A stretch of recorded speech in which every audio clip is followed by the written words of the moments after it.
This week, we give our take on Marvel's Ironheart series. We also talk about all the really cool stuff they've been releasing about the new Fantastic Four movie, as we get super pumped to see that movie later this week. We also talk about a whole lot of trailers that just dropped from all over the pop culture universe, and a whole lot more. Welcome to the Infinite Taylorverse.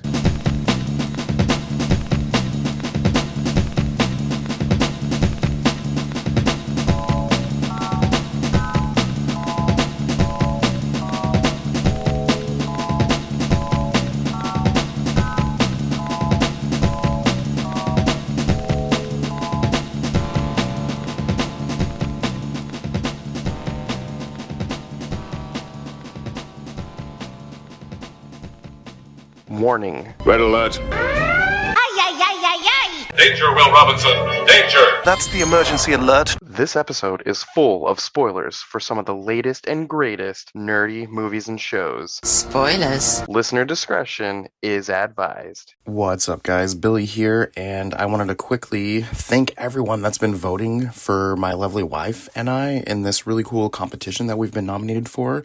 So if you have been listening the past couple of weeks, my wife Emily and I have been nominated for this contest called America's Favorite Couple through Variety Magazine. And long story short, the winner gets $20,000 and an article written about them in the magazine. And somehow we were nominated for this, and we maintained first place, which got us through the top 20, and we're now in the top 15, still in first place. And this round of voting goes for the next week, and then each week it gets smaller and smaller. I think top 10, top 5, and then finally a wild card round, and then the final round. But all that to say is, man, thank you guys so much for those of you who have been voting for us. But we still need some votes, so anyone that's willing, if you could go to americasfavecouple.org/2025/the-tailors-15 and vote for us each day until this competition is over. That would be amazing. Again, I know it's super hard to convey a URL over audio, but that is americasfavecouple.org/2025/the-taylors-15. That would be amazing.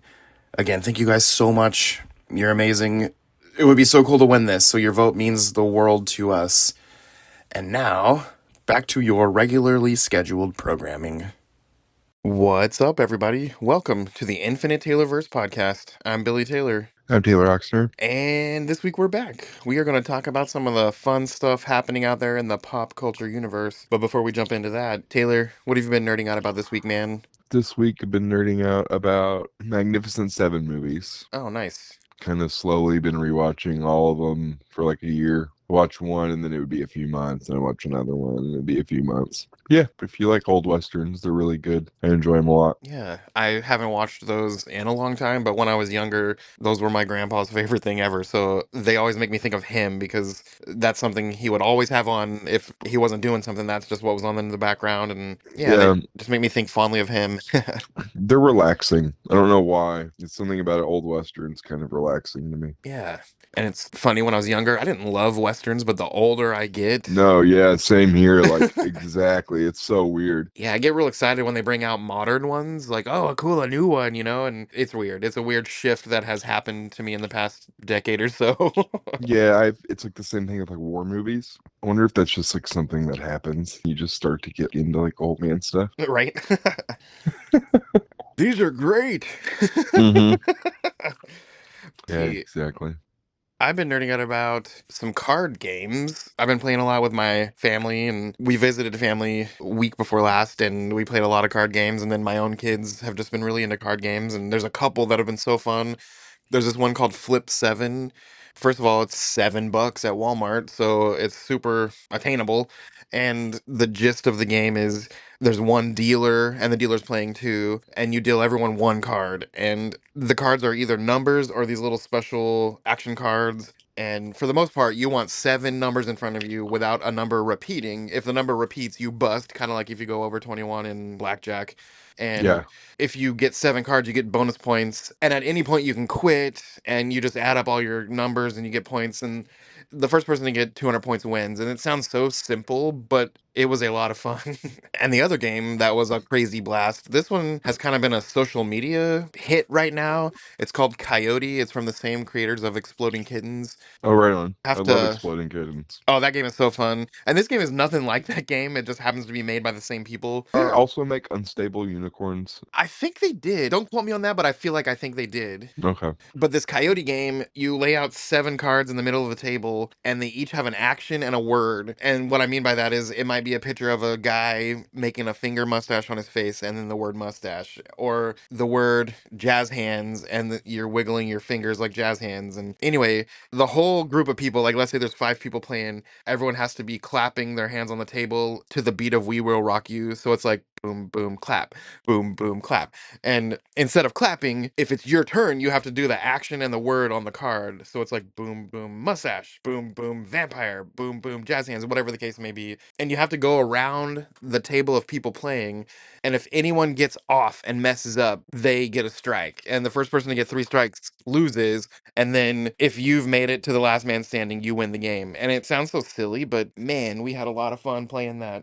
Anyway, that game is super fun, and we'll have to play it together sometime. Yeah, it does sound like fun. We gotta put together a family game night again. Yeah. Well, hey, let's go ahead and jump into some of the news this week. So, life has been happening, and we were going to do kind of our joint thoughts about Superman, but we're going to wait And probably till one more week, and we might be able to talk about yeah, Superman and Fantastic Four, possibly. yeah, we might actually that might be a good idea. Just do an episode for both of those movies. Yeah. So, this week, it's news as usual. Next week, stay tuned for some, revisiting Superman, and then what are our initial thoughts about Fantastic Four? Yeah, we can talk about Ironheart though. Yeah. So, Ironheart, what was that, 6 or 8 episodes? 6, right? It was 6. Should Yeah. have been 8. I think so. That's what I was gonna say too. It should have been 8. And it's not because, and here's the thing, I guess we can kind of break it down now, but it felt very like I was thrown into the middle of something that had already started. That's kind of how it felt at the beginning of it. I mean, it catches you up real quick. It's not like you're left in the dark. It's just, it seems like it's very like, okay, here's a lot of information. Here's a lot of characters. And I think that's just because they only had 6 episodes. I feel like they could have made an episode probably about her getting back into the town and Yeah. stuff. Just a development episode. Yeah. Maybe even more development on the hood as well. Yeah. Even though the last episode developed him quite a bit, it's still, though, it felt lacking. Yeah, I feel like it took me until about the 4th episode to just really be into it. I was into it about like episode 2 or 3. I get into Marvel stuff pretty quickly though, so that might just be that. Yeah. But also, I liked the character, even though she was made to be kind of rough and not likable. Yeah. Very like Raphael, Yeah. Ninja Turtles vibe, but with like Donatello's brains. Yeah, I just felt everything felt a little rushed to me, and I was also bummed out that when we saw Mephisto towards the end, that we didn't like see him except for a reflection in a spoon. Right? Yeah, it was weird to me that my favorite part of the whole thing was, 20 minutes of Mephisto.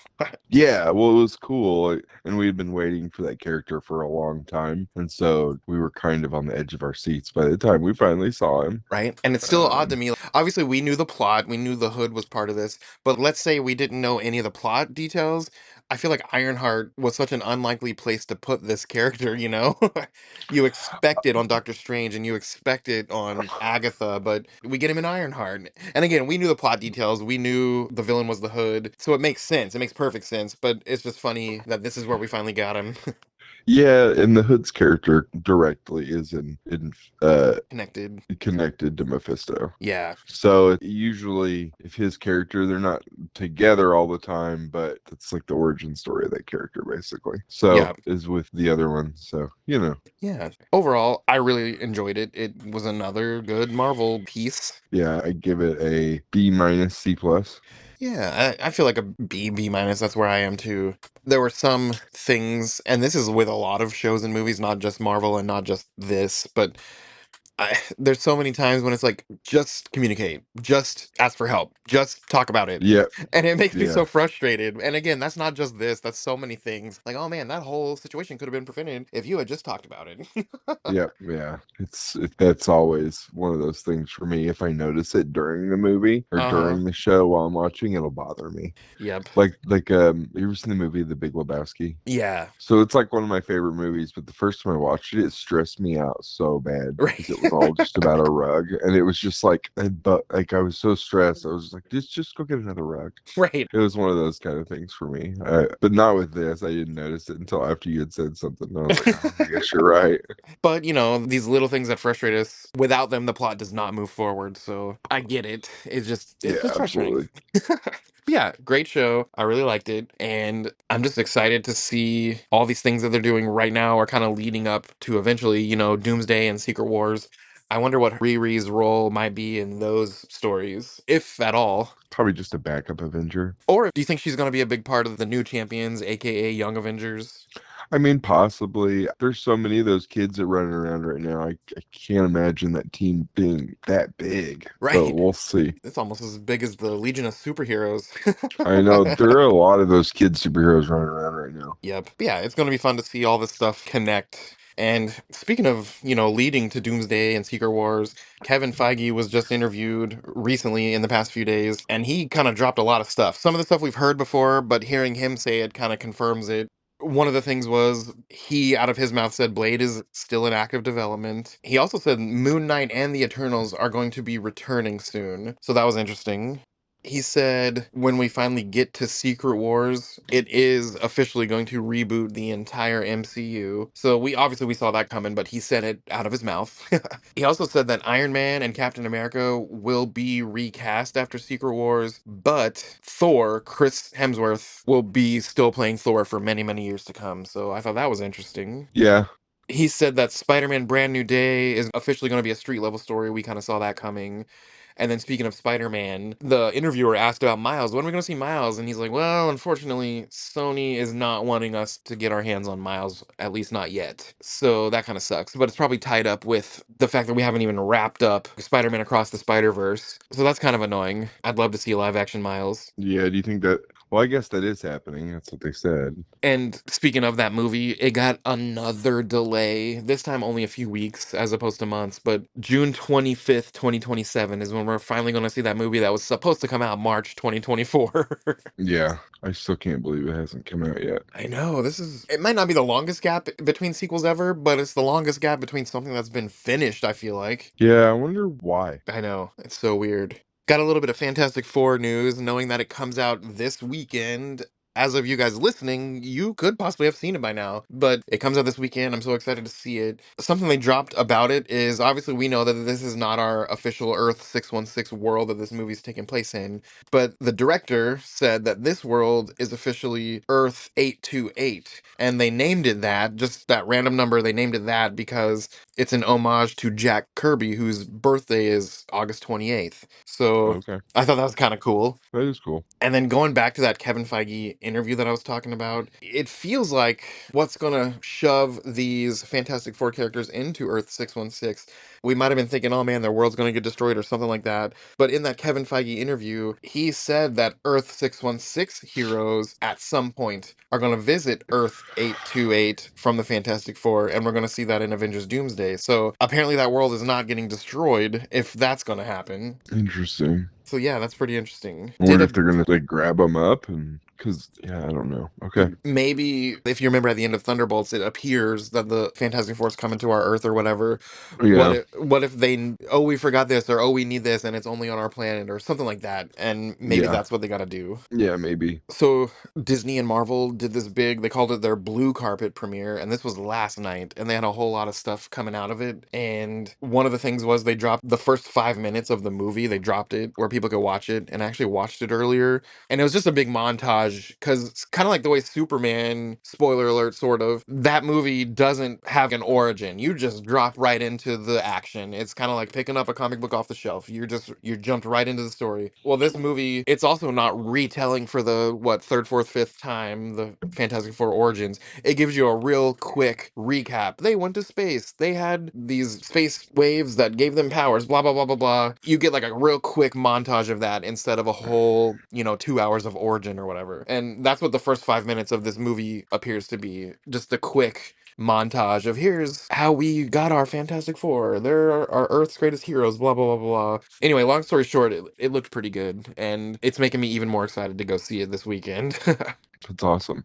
Now, separate from that, there was another TV spot, those quick, like 30, 45-second things they show on TV. And the latest one of those shows the Thing shaving his rock beard off with a sander.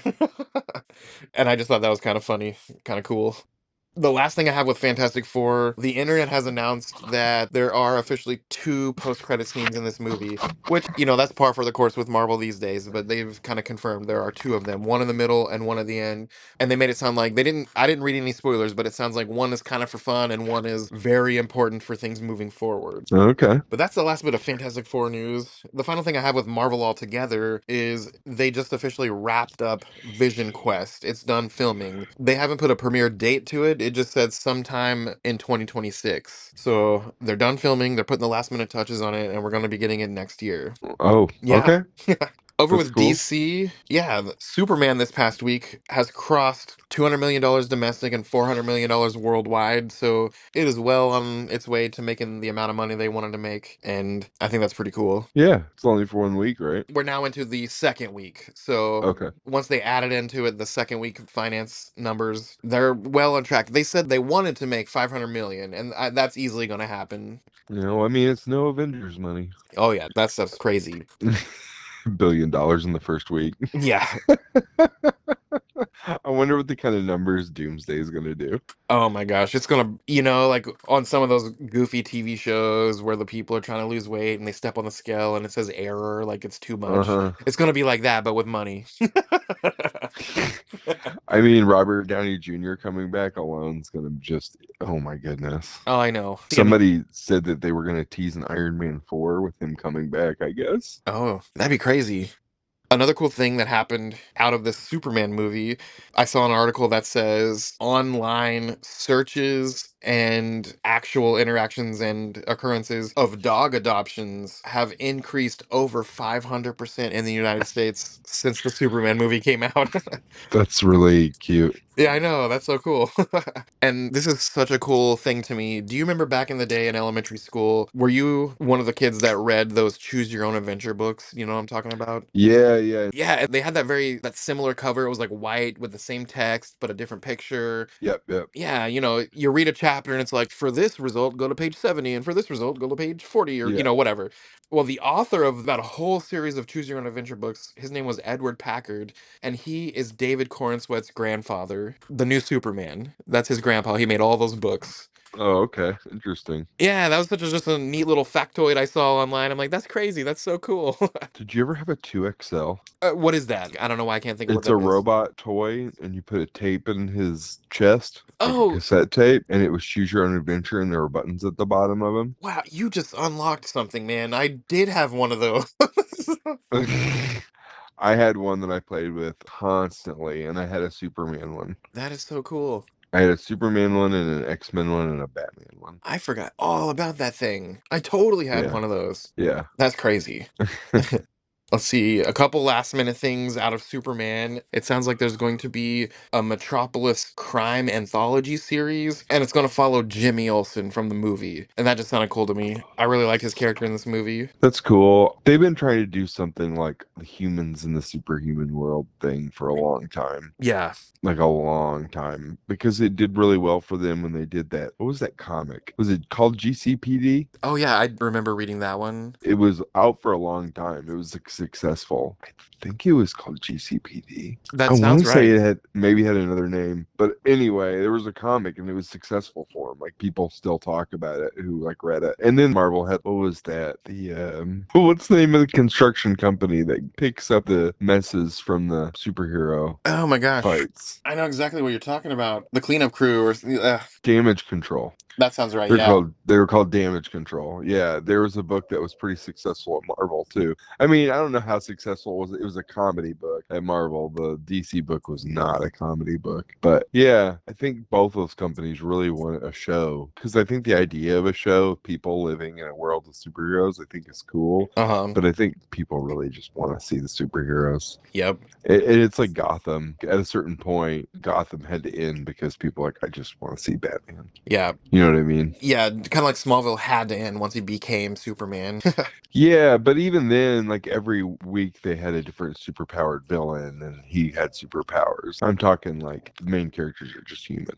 Gotcha. Yeah, that's true. You're right, because Gotham was more about Jim Gordon than it was about Yep. Bruce Wayne. Yeah, exactly. Or like there was another DC show that was it called Powerless? Oh yeah, where they worked at the Daily Planet. Office building? Yeah, I Yeah. remember that. That was a good one.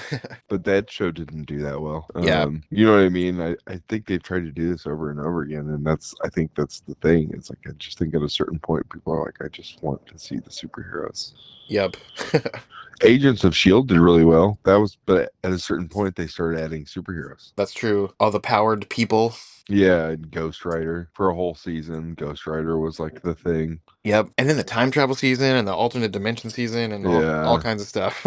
yeah. I think the concept's cool. I just don't know. Yeah. My last thing with DC this week. So, one of the cool things in Superman is at the end of the movie, this guy that's been kind of helping Lex a little bit, Lex calls him Otis. And it's like, oh my gosh, that's Otis. And you didn't see it coming because it's just a random thing. And there's another scientist guy named Sydney. He's got a mustache and goofy glasses. But anyway, Otis and Sydney from Superman movie. Peacemaker just dropped a TV spot, and Otis and Sydney from the Superman movie are in this TV spot for the Peacemaker season 2 preview. So I thought that was kind of cool. A That neat little is connection cool. there. Yeah, well, so what was the first James Gunn superhero thing for DC? Wasn't it Blue Beetle?